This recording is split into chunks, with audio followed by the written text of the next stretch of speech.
Welcome to the Nine Podcast, where we take a look at topics that crop up around our work in insight and strategy. Here, we are learning more about what it means to be human and how to improve the human condition.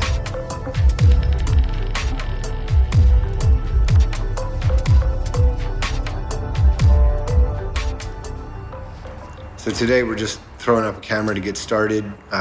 Nothing too fancy, but we are going to have probably some background noise and maybe some other interruptions that just will crop up organically. I think even now, if you listen, there's some beeping and traffic and whatever else, but that's because we're in the world. There's no running from it. Well, I think what I'd like to be able to do is to bring people into a conversation that we've been having for years, 10 years. And certainly we've noticed that there is an imbalance in power between genders. And I think that's something that gets a lot of attention, justifiably. But I also think there's an imbalance in what you might call energy. And before we start thinking that sounds too woo-woo, we're just talking about types of behavior, types of symbols, patterns in the way we live.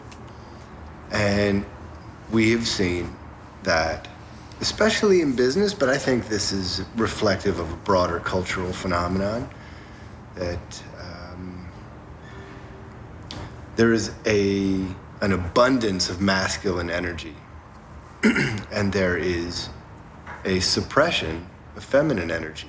Like, we don't know what to do with feminine energy. And if we go way back, as you say, let's start at the start. We have always done work for businesses.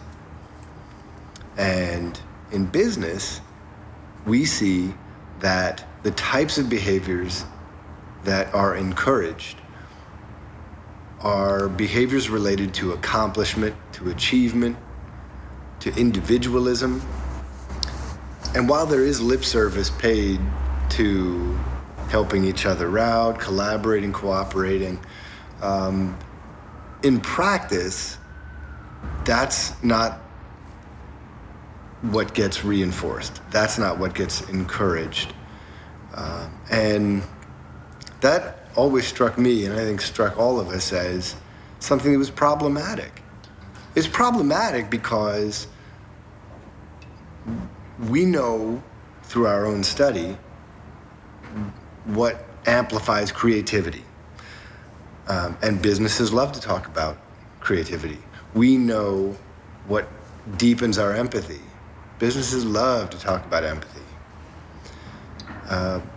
We know what is required to create an inclusive environment. Businesses love to talk about inclusive environments. And yet, I think in a business culture, a lot of those have remained elusive.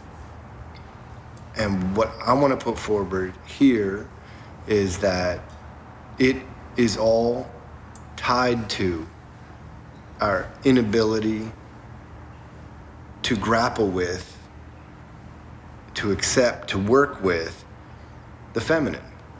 Yeah, so it's a complicated topic, obviously, and we've tried to write about it a few different times. In fact, we've even tried to bring other people in to help us write about it, to help us think through it, and to be able to speak about it in a way that's simple and easy to understand.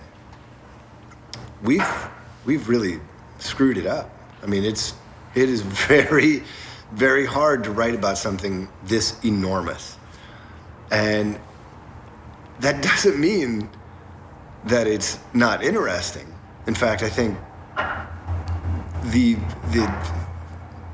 practice of grappling with something so enormous is immensely interesting, and that's why we thought it might be a good idea to start capturing some of our failures and some of the ways that we try to start in and have to back out. Now we are sitting in, for people who are not able to see, we are sitting in a large geodesic dome. And you might wonder why. We have also been working on an art installation. And the idea behind the art installation is to physically embody the feminine. This is just another way that we continue to try to grapple with the feminine, to sort of get our hands around it and be able to deal with it in a very conscious way. It's been tough. So this geodesic dome was one of our efforts related to that, but I don't think it's the way we're going to go forward as far as the art installation. We do have some other prototypes that we're working on, and hopefully those will come out soon. So even this art installation that we're working on is another effort to try to wrestle with what does the feminine mean?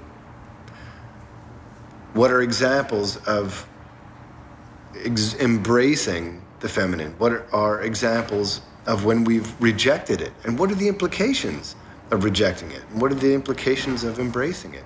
How does it help us? How does it hurt us? So I think over the coming weeks or months or however long we do this, could be years. It could be years. I think we're going to hit on a lot of different topics. Mm-hmm. We're going to hit on gender equality.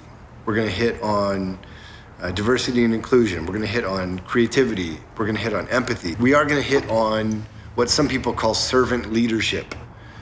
We're going to hit on health and well-being. In particular, I think in the healthcare space, there's a lot of talk about patient centricity, and we're going to talk about why that's a problem too. Again, as informed by the suppression of the feminine. So there's a lot to look forward to. There's a lot to get excited about. I think at some point we might bring in some guests who are experts on some of these topics so that we're not totally flying blind. And, my hope is that people who watch and listen and read what we're doing here, they might speak into it as well. In the spirit of the feminine, we would really hope that there is more collaboration, more cooperation, and we would like to include as many voices and perspectives as possible. Thanks for listening to the Nine Podcast. To learn more about Nine, check out our site at ixcompany.com. Hope you've enjoyed today's episode. If you like what you're hearing, be sure to subscribe and tell a friend.